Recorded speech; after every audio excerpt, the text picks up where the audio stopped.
बिस्मिल्लाहिर्रहमानिर्रहीम। आज का lecture Punjab text book board Lahore class 9 से है। लेक्चर शुरू करने से पहले गुजारिश है कि वीडियो को लाइक करें और मेरे चैनल को सब्सक्राइब करें ताकि हर आने वाला लेक्चर आप तक पहुंच सके। ये लेक्चर यूनिट 6 ट्रिग्नोमेट्री से है। एक्सरसाइज 6.1 उसका question number 9। A circular sector of radius R is equal to 12 centimetre. ये डायग्राम दी हुई है। अच्छा, अब इसमें देखें, ये आप सेक्टर उसने शो किया हुआ है और उसका रेडियस जो है वो 12 सेंटीमीटर जो है वो दिया हुआ है और इसको हम जो है वो आर से रिप्रेजेंट किया हुआ है। ठीक है। अच्छा, and has an angle of 150 degree, और ये वाला एंगल जो है वो आपका अब ये डिग्री के अंदर दिया हुआ है। This sector is cut out and then form this sector is cut out and then bent to form a cone. यानी हमने क्या किया, इस सेक्टर को जो है वो कट करने के बाद जो है वो एक कोन की शक्ल दी है। ये कोन की डायग्राम भी हमने बनाई हुई है यहाँ। What is the slant height and the radius of the base of this cone. यानी ये जो कोन है, एक तो कहता है इसकी स्लैंट हाइट जो है वो आपने फाइंड करनी है। ये वाला जो पोर्शन होता है ये स्लैंट हाइट होती है, इसको हम जो है वो एल से रिप्रेजेंट किया हुआ है। And the radius of the base of the कोन, और इसका रेडियस, ये रेडियस है इसका कोन का। ठीक है, इसको आर से रिप्रेजेंट किया हुआ है। ये दो चीजें हमने फाइंड करनी हुई है। हिंट क्या दिया हुआ है, arc length of the sector is equal to circumference of the cone. यानी आर्क लेंथ ऑफ ये सर्कल की जो आर्क है, ये आर्क कहलाती है उसकी। ठीक है, ये वाला पोर्शन जो है आपका, अच्छा, वो किसके इक्वल है, सर्कमफ्रेंस ऑफ द कोन। वो कह रहा है कि जब इसको हम कोन की शक्ल देते हैं तो ये वाला पोर्शन जो है ना आपका, ये जो आर्क है आपकी, ये वाले, ये किस में कन्वर्ट हो जाती है, ये सर्कमफ्रेंस ऑफ द कोन। तो ये कोन का सर्कमफ्रेंस है ये वाला।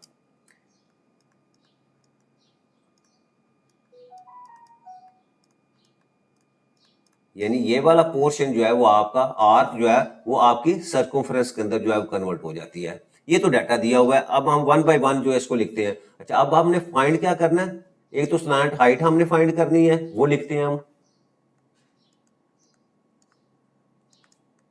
स्लैंट हाइट उसको हमने एल से रिप्रेजेंट किया हुआ है, तो एल, एक तो ये फाइंड करनी है हमने, और दूसरा क्या फाइंड करना है, and the radius of base of the cone. यानी ये रेडियस आर जो है, ये वाला पोर्शन जो है ये हमने फाइंड करना है। ठीक है, ये उसको भी लिख लेते हैं, radius of base of cone, इसको आर से रिप्रेजेंट किया, और एक ये चीज जो है वो हमने फाइंड करनी है। अब बाकी जो डाटा दिया हुआ उसको हम लिखते हैं। A circular sector of radius R, R दिया हुआ है तो यहाँ आर लिखे, R is equal to 12 centimetre and angle 150, तो एंगल डिग्री में दिया हुआ है तो that is equal to 150 degree. और हम ध्यान में रखना चाहिए कि जो आपका एंगल जो है वो हमेशा रेडियन के अंदर होता है, तो सबसे पहले हम जो है इस डिग्री को रेडियन में कन्वर्ट करते हैं। तो उसका क्या रेशियो हमारे पास, तो we know that 1 degree that is equal to pi by 180 radian के इक्वल होता है। अब 150 हमने निकालना है तो दोनों तरफ हम 150 से मल्टीप्लाई कर देते हैं, लेफ्ट साइड पे भी और इसी तरह राइट साइड के ऊपर भी हम 150 से मल्टीप्लाई किया, तो हमारा जो एंगल है वो डिग्री से रेडियन के अंदर जो है वो कन्वर्ट हो जाएगा। अब यहाँ से 0 0 से कैंसिल कर दें, और 5 3 दा 15 और 5 6 दा 18, तो आपके पास वैल्यू आ गई जी 5/6 पाई। ठीक है, ये रेडियन के अंदर कन्वर्ट होगा, और एंगल कौन सा हमारा, 150 डिग्री। अच्छा, अब उसके बाद देखें, हमें पता है कि सिंस, यहां मैं पहले स्टेटमेंट लिखता हूं, since radius of sector will become the slant height of cone। यानी आपका जो रेडियस है, अब गौर से देखें यहाँ कि ये वाला जो रेडियस है, जब हम इसको कोन को आपस में मिला देंगे तो ये आपका रेडियस जो है वो असल में क्या बन जाएगा यहाँ, यानी 12 सेंटीमीटर आपकी स्लैंट हाइट के इक्वल हो जाएगी।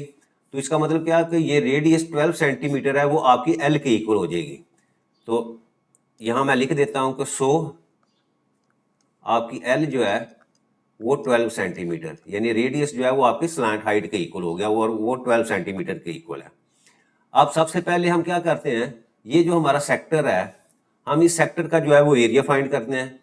अब इस सेक्टर के एरिया में हमें क्या चाहिए, आर और थीटा चाहिए। आर हमारे पास जो है 12 सेंटीमीटर है और थीटा हमने रेडियन में कन्वर्ट किया तो वो 5 पाई/6 है। तो ये वैल्यू जो है वो फार्मूले के अंदर पुट करते हैं। तो यहाँ मैं लिखता हूँ जी, area of sector that is equal to 1/2 r square theta, values put करें 1/2, आर आपके पास 12 है तो 12 का स्क्वायर और थीटा की वैल्यू हमारे पास 5 पाई/6 है, वो लिखी। अब इसको सिंपलीफाई करते हैं हम, तो ये मेरे पास आ गया जी 1/2 मल्टीप्लाई बाई 144 मल्टीप्लाई बाई 5 पाई/6।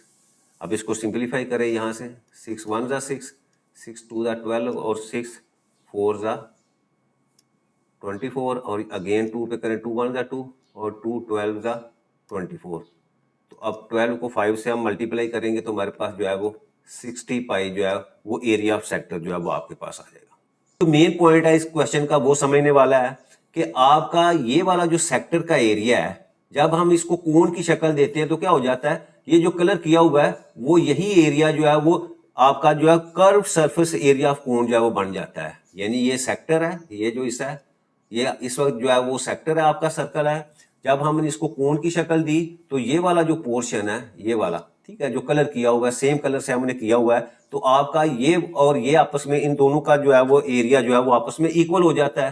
तो हम यहां लिखते हैं जी कि आपका curved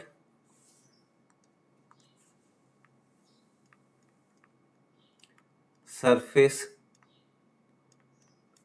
area of cone that is equal to area of sector. यानी जो एरिया ऑफ सेक्टर का था वही कोन जब बनी तो वो आपका कर्व सरफेस एरिया ऑफ जो है कोन। तो कर्व सरफेस एरिया ऑफ कोन जो है वो उसका फार्मूला होता है जी πr/l। आर हमने रेडियस लिया हुआ है उसका कोन का, एल उसकी स्लैंट हाइट है और पाई जो है वो हमें पता है उसकी वैल्यू का, दैट इज इक्वल टू, और एरिया ऑफ सेक्टर हमने फाइंड किया वो 60 पाई के इक्वल है, दैट इज इक्वल टू 60 पाई। अब हमने और फाइंड करना है, आर इधर ही रहने देंगे और बाकी चीज़ें जो है दूसरी तरफ जाके डिवाइड हो जाएंगी। तो वो नीचे आ गया जी πl, यहाँ से पाई से कैंसिल हो जाएगा और आपके पास 60 और एल की जो स्लैंट हाइट है वो आपके रेडियस के इक्वल है, उसकी वैल्यू जो है वो 12 सेंटीमीटर है।